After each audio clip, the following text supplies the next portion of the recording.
जमजम के कुएं की मिल्कियत हासिल करने के अलावा अब्दुल मुत्तलिब की जिंदगी का दूसरा अहम वाकया अब्रहा का बैतुल्लाह पर हमला है।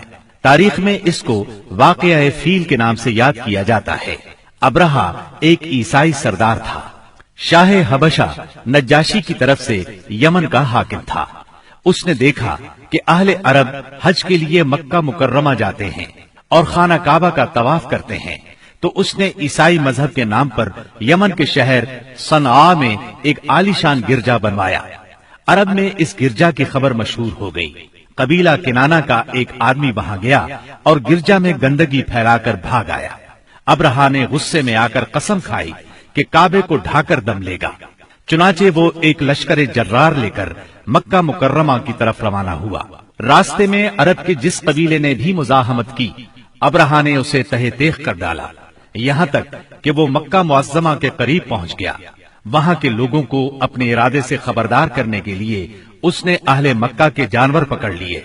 इन जानवरों में अब्दुल मुत्तलिब के 200 ऊंट भी थे। अब्दुल मुत्तलिब को अब्राहा की चढ़ाई की खबर मिली तो वो खाना काबा की दीवारों से लिपट गए और रो पड़े।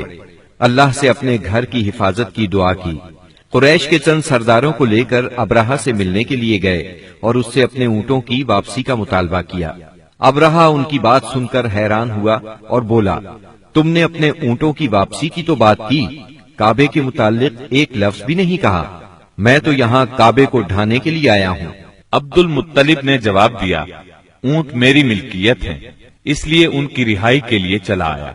काबे का मालिक अल्लाह है जो अपने घर को बचाने की पूरी ताकत रखता है।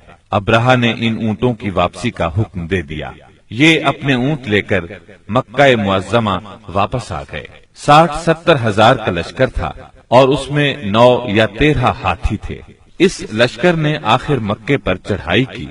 लश्कर मक्के के नजदीक पहुंचा तो महमूद नामी हाथी ने मक्के में दाखिल होने से इनकार कर दिया और वहीं बैठ गया। ऐसे में अचानक बाहर कुलजुम की तरफ से परिंदों का टिड्डी दल नजर आया। उनके पंजों और चूंचों में कंकरियां थीं।